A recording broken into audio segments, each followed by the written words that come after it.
Jumla ya timu 42 zimejisajili kwa michuano ya awamu ya 3 ya Kamoti Super Cup inayotarajiwa kuanza tarehe 5 mwezi ujao katika eneo la Rabai Kisurutini. Akizungumza na meza yetu ya habari, mwanzilishi wa michuano hiyo Kamoti Saburi amesema michuano ya mwaka huu itakuwa ya kufana zaidi ya ile iliyoandaliwa awali. Kwa nafasi hii kuweza kuwaalika na kuwakaribisha wana Kisurutini wote katika mchuano ambao tunaenda kuizindua tarehe 5 mwezi wa 4 ambao ni Kamoti Junior Super Cup 3rd edition.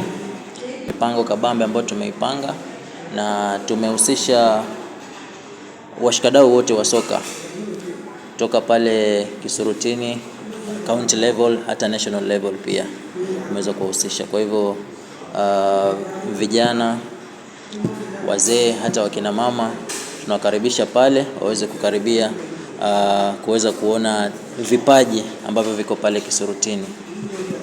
Katika mchuano huu wa Kamoti Junior Super Cup 3rd edition ambao tunaenda kuanza tarehe 5, tumepata timu takriban 46 ambazo zimejiorodhesha katika mchuano huu, na timu hizo ni za wanaume, vijana wa kiume, na mipangilio ni kwamba wakati tumezindua hii tuko na timu za kinadada ambazo kwa sasa ni kidogo, hazitaanza pamoja na hawa, lakini wakati ikifika round of 16 ya hawa wanaume tunaenda pia kuzindua ya wasichana pia.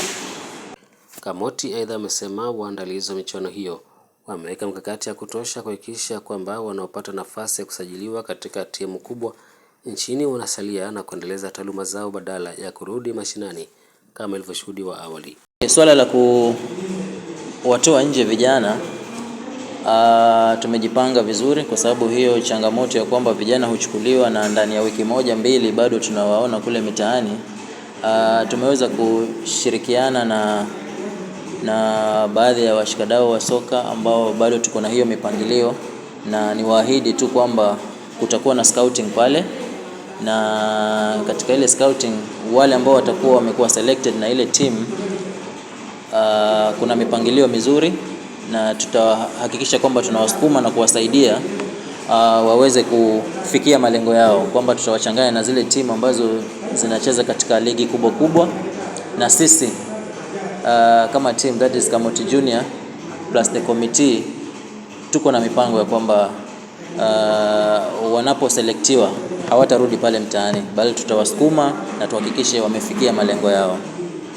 Aidha, ametoa wito kwa vijana kuchukua hatua ya kujisajili kama piga kura katika wimbi hili la Nikokadi ili kujihami, kuwachagua viongozi wanaowataka na kuondoa uongozini viongozi wazembe.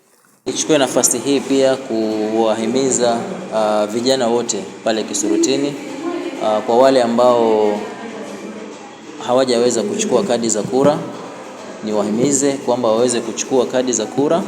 Kuna kauli mbiu ya majenzi sasa inasema tuko kadi.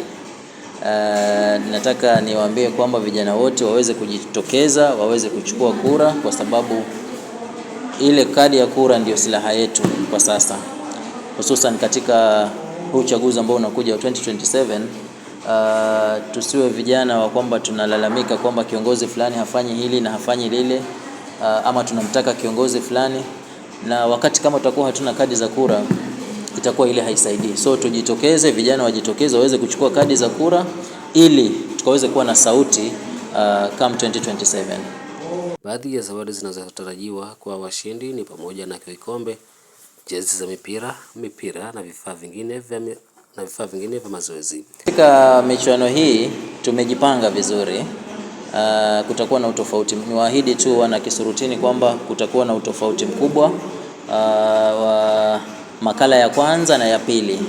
Katika hii makala ya 3 tumejipanga, na katika zawadi ambazo tumewatengea ni kwamba tutakuwa na trophies ambazo mshindi wa kwanza na wa pili tutawazawadi hizo. Tutakuwa na jezi, tutakuwa na mipira, tutakuwa na bibs, tutakuwa na coins, all football facilities tutahakikisha zitapatikana pale. Mazoezi. Ali Vincent, Ben 20.